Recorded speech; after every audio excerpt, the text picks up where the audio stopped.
Bonjour, bienvenue dans le Café du Commerce. Nous avons le plaisir de recevoir l'ancien président de la République, François Hollande, redevenu député de la Corrèze. Bonjour, François Hollande. Avec Samuel Petit, directeur des rédactions du Télégramme, nous allons vous interviewer pendant 25 minutes. Première question, le débat sur le budget et donc sur la suspension de la réforme des retraites commence aujourd'hui. Hier, il y a eu une réunion de la commission des finances présidée par Éric Coquerel qui n'a pas donné grand-chose, un peu un sentiment d'impasse. Ça part dans tous les sens. La droite refuse ce que propose la gauche et vice-versa. Comment est-ce qu'on va en sortir, sinon par des ordonnances ? D'abord, il y a eu décision, et moi je l'ai approuvé, qui a été de ne pas censurer le gouvernement de Sébastien Lecornu, dans la mesure où la France a besoin d'un budget, et qu'il y avait des gestes à donner, et le Premier ministre les a accordés, notamment sur la suspension de la réforme des retraites. Mais là maintenant, nous rentrons dans le vif du sujet, c'est-à-dire les deux textes fondamentaux pour la vie des Français, le budget et la loi de financement de la sécurité sociale. Et c'est là que des compromis doivent être trouvés, puisqu'il a été convenu aussi qu'il n'y aurait pas l'utilisation de ce fameux article 49.3, donc il faut que le budget puisse passer par le vote, et non pas par une mesure qui serait celle d'une contrainte et qui pèserait sur le débat. Donc il est attendu qu'il y ait des compromis, faut-il qu'ils aient lieu. Ils n'ont pas été forcément réalisé au niveau de la commission des finances. C'était un acte préparatoire, je veux dire, c'était de l'entraînement. Ils doivent l'être en séance, et c'est la raison pour laquelle cet après-midi, Sébastien Lecornu est en séance et fera en sorte que des arbitrages puissent être rendus à mesure que les amendements vont arriver, et notamment sur la fiscalité des plus hauts patrimoines, puisqu'on sait que c'est là-dessus que la gauche responsable, la gauche socialiste, veut faire évoluer le texte. Vous incarnez la culture du gouvernement, qui est un peu tendance à se perdre ces dernières années. Samuel Petit, sur le réalisme économique. Oui, sur le réalisme économique et les retraites. Je suis venu avec ce petit livre, vous vous souvenez du livre de Michel Rocard, le livre blanc sur les retraites, 1991. Qu'est-ce qu'il écrit, Michel Rocard ?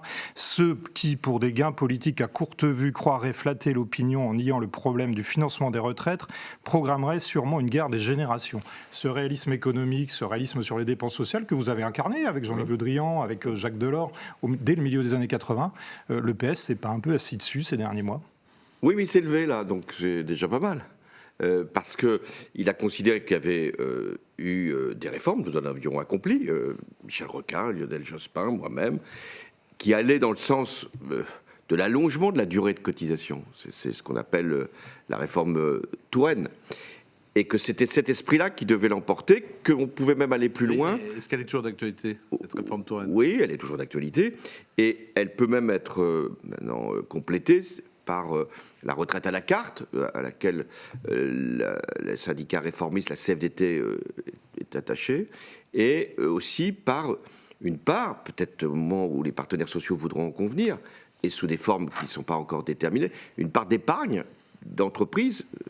On appelle ça capitalisation, ça fait toujours peur parce que c'est des mots qui sont un peu grossiers pour la gauche, mais une part qui pourrait compléter ce qui aujourd'hui est finalement des placements individuels qui arrivent à compléter la retraite. Donc il y a là une décision qui a été prise, elle est bonne, c'est-à-dire de suspendre une réforme qui a été quand même mal élaborée, mal conçue, mal discutée, mal votée, puisqu'elle n'a pas été votée. Et en 2027, et c'est pour ça que vous avez raison d'exhumer ces textes, en 2027, il y aura des candidats à l'élection présidentielle, oui. Ils devront se prononcer sur l'évolution Mais de la retraite. Tout est affaire de symbole, et notamment vis-à-vis des marchés financiers. Vous-même, vous avez incarné la politique de l'offre, vous l'avez même imposée aux socialistes, qui ne l'ont pas forcément toujours accepté. Est-ce que ces zigzags, même si on trouve des marges de manœuvre, ne sont pas dangereux ? Les marchés, ce qu'on appelle donc la finance, que j'ai dénoncé en son temps, ils sont, les marchés, attentifs à la stabilité. Et ce qui a coûté cher ces derniers mois, pour l'image de la France, les agences de notation d'ailleurs l'ont traduit, c'est l'instabilité, des gouvernements qui changent, pas de constance dans les choix, des trajectoires budgétaires qui ne sont jamais respectées. Donc moi je pense que ce qui va compter maintenant pour trouver une forme d'apaisement, apaisement intérieur, parce qu'il faut que les Français puissent reprendre confiance, consommer et pas forcément épargner. Et ce qui va compter pour apaiser les demandes de nos prêteurs, parce qu'il faut quand même que les prêteurs soient rassurés, c'est la stabilité. C'est pour ça qu'il ne fallait pas censurer, et c'est pour ça que le gouvernement doit encore faire des gestes, notamment sur la fiscalité des plus gros patrimoines, notamment sur l'allègement de la contribution des plus modestes. Je pense notamment aux petites retraites ou aux contribuables qui pourraient, puisque le barème de l'impôt n'a pas été indexé, qui pourraient rentrer dans le système de l'impôt sur le revenu. Il faut qu'il y ait des gestes qui permettent de faire comprendre qu'on peut redresser les finances publiques dans la justice. Samuel. Vous parlez des plus hauts patrimoines, justement. Vous n'êtes pas favorable à la taxe Zuckman. Olivier Faure semble toujours l'être. Vous aviez défendu 75% d'imposition sur les revenus à plus d'1 million en 2012. Là aussi, on n'est pas sur un totem. Qu'est-ce que le PS cherche à défendre avec la taxe Zuckman qui ne semble pas économiquement viable? Bon, d'abord, un débat parlementaire, ça sert précisément à rentrer dans le détail de ce que peut être une disposition. Donc la taxe Zuckman, c'est sur 1800 contribuables, donc ça devrait rassurer, parce que c'est simplement les plus riches des riches, hein, les très riches. Mais ça intègre l'outil de travail, enfin les actifs professionnels. Donc ça inquiète des entreprises qui ne sont pas concernées par la taxe Zuckman. On a parlé, vous avez Mistral AI. Exactement, donc notamment toutes les nouvelles entreprises qui ont réalisé peut-être des croissances très rapides. Donc il faut trouver, si cette taxe ne peut pas être acceptée, elle n'a pas été en commission des finances, il faut trouver d'autres modalités. Et alors ça peut être ce que j'avais proposé, une taxe sur les plus hauts revenus au-delà d'un certain montant. Ça peut être de relever ce qu'on appelle la flat tax, c'est-à-dire l'impôt sur les revenus du capital. Parce que moi, ce que j'avais réalisé comme président de la République, c'était égaliser les prélèvements, que vous ayez du travail, des ressources venant du travail ou des ressources venant du capital, c'était le même taux d'imposition. Donc là, il y a eu une distorsion.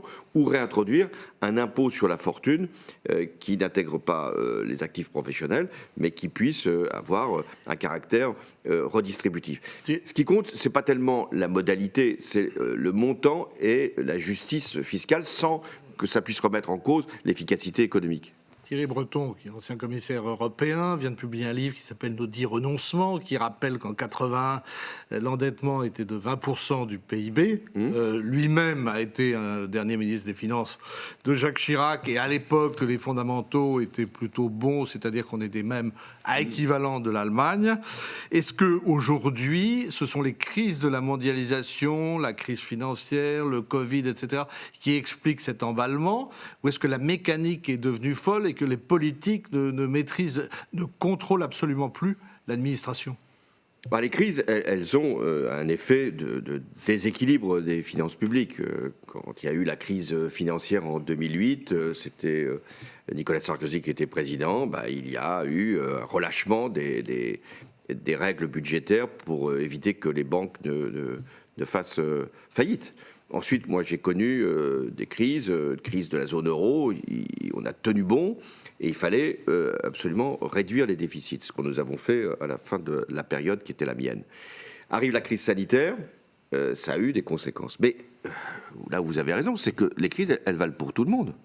Elles valent pour toute l'Europe. Or, c'est la France qui se retrouve avec les niveaux de déficit et d'endettement les plus élevés. Donc, on doit ne pas, lorsqu'il se passe une crise, prolonger les soutiens qui ont été accordés, notamment aux entreprises et aux particuliers. Il fallait, là je pense qu'il y a une grave faute qui a été commise par les gouvernements d'Emmanuel Macron, il fallait immédiatement redresser et pas continuer à dépenser. Alors est-ce qu'il y a une mécanique infernale? C'est un peu votre question. Est-ce que le système produit de la dépense? Écoutez, quand on a une discussion budgétaire, vous connaissez un groupe professionnel, une catégorie qui ne demande pas d'augmenter la dépense? Moi, je n'entends que des augmentations de dépenses, pour de bonnes raisons. Les universités, j'y étais hier, disent mais nous, il nous manque un milliard si on veut pouvoir satisfaire. Les agriculteurs disent mais nous, on est dans une situation difficile. Les entreprises disent mais nous, on est devant la compétitivité. Donc il faut arriver à traduire ces demandes qui sont légitime, sans que le rythme de la dépense prenne un tour très dangereux. Il y a une mécanique de la dépense tout de même. Vous arrivez à l'Élysée, c'est 91% de dette publique. Vous partez, c'est 101%. Emmanuel Macron est à 114 aujourd'hui, ce qui fait que finalement, on est sur le même rythme sous vos deux mandats, alors que vous avez tous les deux une politique de l'offre, alors que vous avez une conscience tous les deux des enjeux économiques. Il y a une mécanique quand même croissante de la dette, quel que soit le président. Oui, enfin, ça a beaucoup gonflé depuis 2017, puisqu'on est à 114, 115%, et moi j'étais à moins de 100%, mais qu'importe. Je crois que l'hypothèse que l'on fait souvent, c'est de dire que la croissance va nous régler les problèmes. Alors quand la croissance est là, c'est vrai, c'était la période Thierry Breton, il y avait de la croissance. La période Jospin aussi, beaucoup de croissance. Alors quand la croissance est là, c'est vrai qu'on arrive à maîtriser, mais quand la croissance n'est plus là, c'est là que les problèmes se compliquent. Donc, ce qu'il faut, c'est tout l'enjeu de la discussion budgétaire pour cette année, pour l'année prochaine, et surtout pour après. Il faut à la fois redresser les finances publiques, réduire les déficits, sans casser la croissance. Il faut être courageux. On a un peu l'impression que les politiques de droite et de gauche ne le sont pas toujours, qu'il y a un peu une lutte pour les places ou pour son maintien de siège de député, qu'il y a une peur de la censure. Est-ce que la dissolution, c'est pas l'occasion de donner la parole au peuple avec ses risques? On ne sait pas du tout ce qu'il en sortira. Ça peut être une majorité au Rassemblement national. Mais n'est-ce pas aussi leur tour? Regardez la manière dont ils viennent de se convertir à la politique de l'offre. C'est tout récent. Alors d'abord, des élections, il y en aura en 2027. C'est pas si loin. Donc la parole, le peuple la prendra. Et il la prendra pour l'élection majeure, celle qui peut d'ailleurs déterminer ensuite éventuellement une majorité à l'Assemblée nationale, puisqu'il y aura sûrement à ce moment-là une dissolution qui suivra l'élection présidentielle. Est-ce qu'aujourd'hui, une dissolution réglerait et les problèmes politiques, l'instabilité, et les problèmes financiers? Je ne pense pas. Pourquoi? Parce que dans le premier cas, la dissolution produit la même Assemblée. Vous avez le même résultat. Il faut trouver un compromis, mais vous avez perdu du temps, il n'y a pas de budget, et donc les Français sont en difficulté puisqu'il n'y a plus les moyens de satisfaire les services publics. Ou c'est le Rassemblement national, c'est pas forcément le plus probable, mais c'est possible. Et quel est le programme du Rassemblement national? Alors là, c'est dépenser plus et faire moins d'impôts, et en considérant que toutes les économies seront sur les étrangers. Bon, on sait très bien que ça ne peut pas fonctionner. Mais ce qui est vrai dans ce que vous dites, c'est qu'il y a sûrement une tension à l'intérieur du Rassemblement national, puisque Mme Le Pen, elle est plutôt sur... social-étatiste. Social-étatiste, en tout cas, c'est ce qu'elle prétend. Et puis Bardella, il est maintenant la coqueluche, y compris d'une partie du patronat. Bon, alors vous voyez bien les contradictions qui pourraient avoir lieu si ce parti, au-delà de ce qu'il pourrait faire sur les libertés publiques, pourrait apporter. Quand même l'impression qu'il ne va rien se passer avant la présidentielle. Oui, justement, la présidentielle. En 2012, vous l'emportez au second tour. La gauche fait 44% au premier tour. Aujourd'hui, on donne la gauche à 33-35% au premier tour. C'est quoi les conditions pour qu'un socialiste soit au second tour de la présidentielle en 2027 ? Aujourd'hui, on a ce qu'on appelle une tripartition. C'est-à-dire, l'extrême droite fait 30 à 35%, la droite 30%, toute sensibilité confondue, et la gauche tout autant, ou tout aussi peu. Bon. Alors, comment résoudre cette équation? Quel est le candidat ou la candidate qui peut, tout en procédant de sa famille politique, arriver à rassembler la partie républicaine qui, au départ, ne peut pas forcément être convaincue pour le premier tour, mais peut l'être au second. C'est ça l'enjeu. Je pense que l'extrême droite aura toujours un problème au moment de l'élection présidentielle, parce que quand même, dans la situation internationale qu'on connaît, Trump, Poutine, la Chine, est-ce que confier la force de dissuasion, c'est leur point faible, vous voulez dire, la politique étrangère. Oui, et la politique de défense. Quelles alliances? On connaît les accointances de l'extrême droite avec la Russie de Poutine. On connaît aussi sa déférence à l'égard de Donald Trump. Bon, donc il faut faire très attention. Donc, je reviens à votre question. Oui. Je pense que le candidat ou la candidate qui viendra de la gauche doit être la gauche réformiste et capable d'attirer les électeurs qui n'auront pas voté pour lui. Il faut une primaire à gauche que Non, il ne faut pas de primaire. Il faut une candidature qui suscite la confiance, qui incarne ce que pourrait être l'État, et sans doute avec une autorité. Il faut de l'autorité. Je pense que le pays a besoin d'une autorité, mais d'une autorité apaisante. Oui, parce qu'il y a aussi l'autoritarisme brutal. Vous parliez de Poutine. Le président américain Trump semble s'énerver. Le sommet de Budapest a été annulé. Vous-même, vous avez fréquenté Vladimir Poutine. Vous nous avez raconté une fois la peur de Poroshenko lors du sommet de... Peur physique, hein. Oui, de Minsk, c'est ça hein. Mais le chef d'état-major des armées lui-même dit qu'il faut se préparer à une confrontation avec la Russie dans 4 ans. Est-ce qu'on n'en fait pas un peu trop? C'est ce que dit d'ailleurs Madame Le Pen. D'abord, c'est le chef de l'État qui est le chef des armées.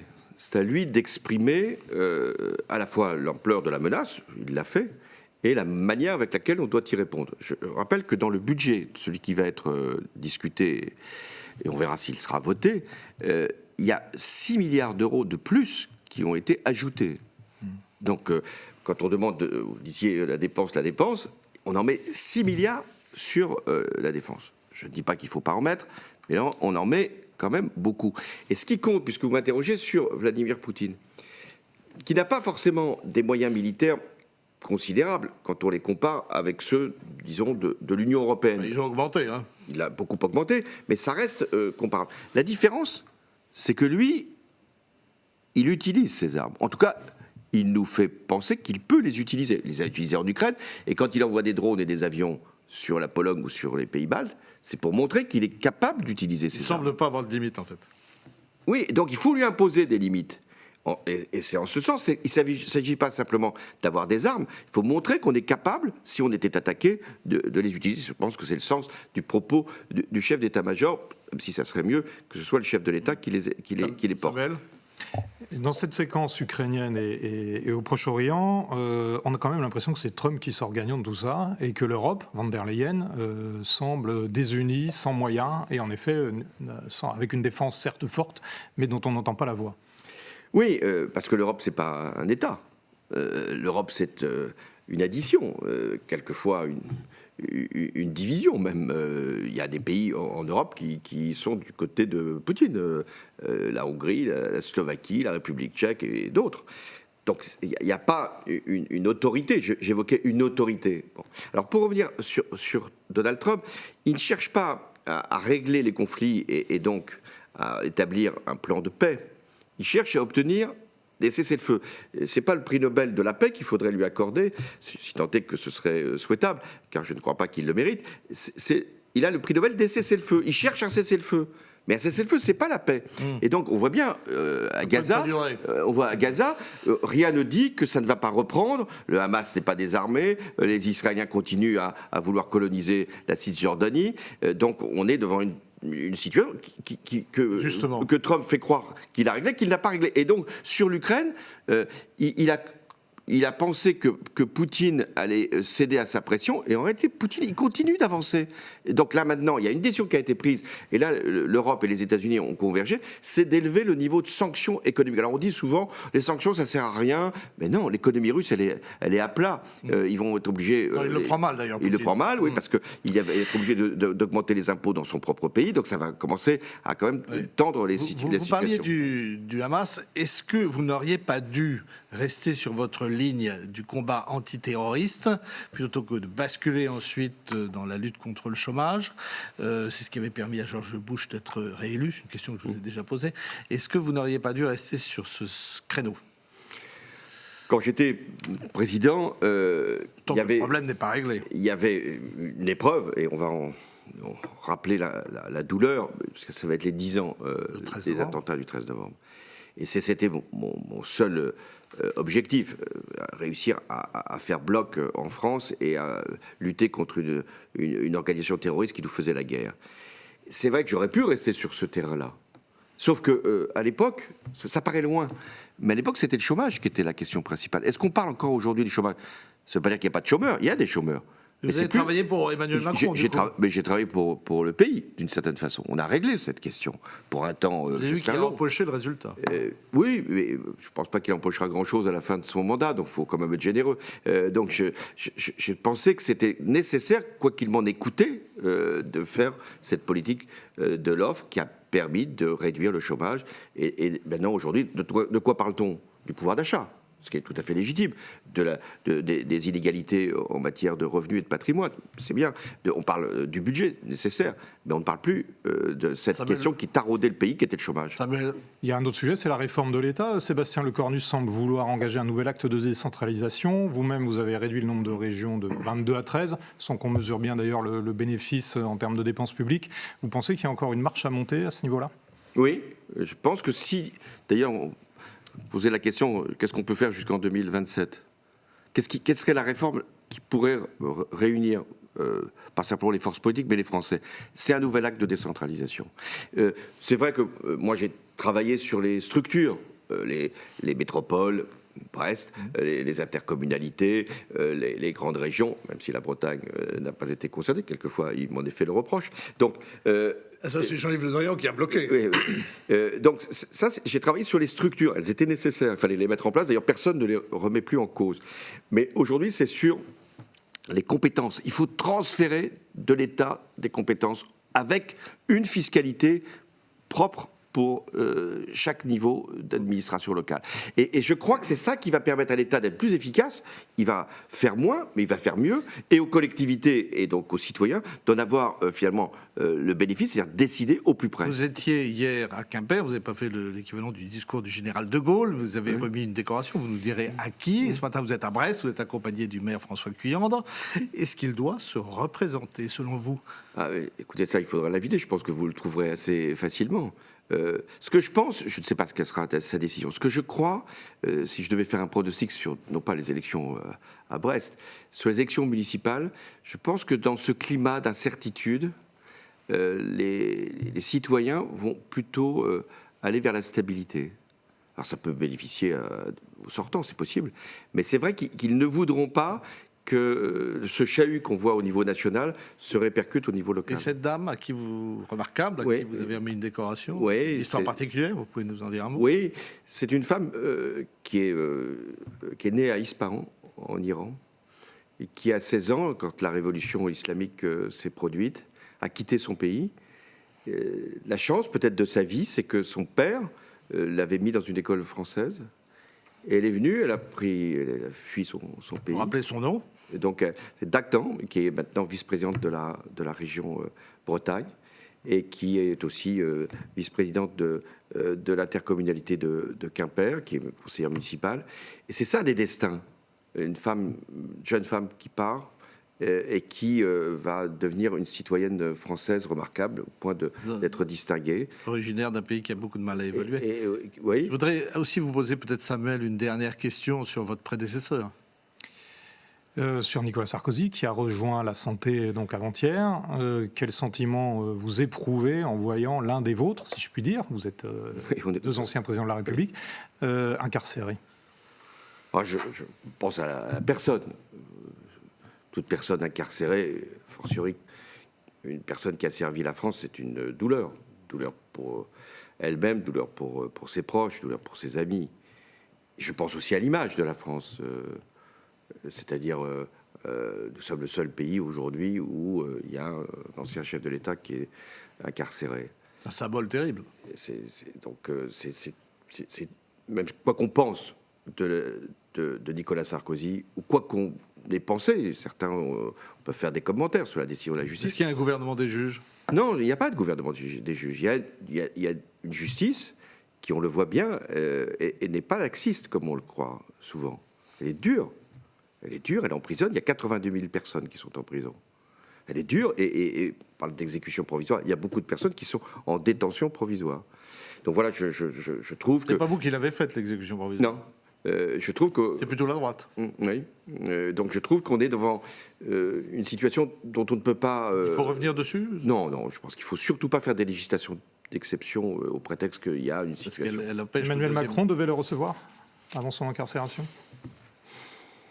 Il a jugé bon de le recevoir, peut-être au regard de leur relation personnelle. Et Gérald Darmanin. Je crois qu'il est très important d'avoir des considérations humaines. Ça, c'est le rôle d'un chef de l'État. Mais de respecter l'indépendance de la justice. Parce qu'il ne faut pas qu'on puisse mettre en cause une décision de justice. Et que le fait que Gérald Darmanin lui rende visite, qu'il soit protégé par des policiers armés... Si, je n'ai pas d'informations, c'est le ministre de l'Intérieur qui a jugé bon de faire qu'il puisse être protégé. C'est sans doute qu'il avait des raisons de le faire. Monsieur le Président, François Hollande, merci pour votre participation à cette émission. Merci Samuel Petit. On se retrouve la semaine prochaine avec un autre invité dans le Café du Commerce. À bientôt. Portez-vous bien et très bon week-end.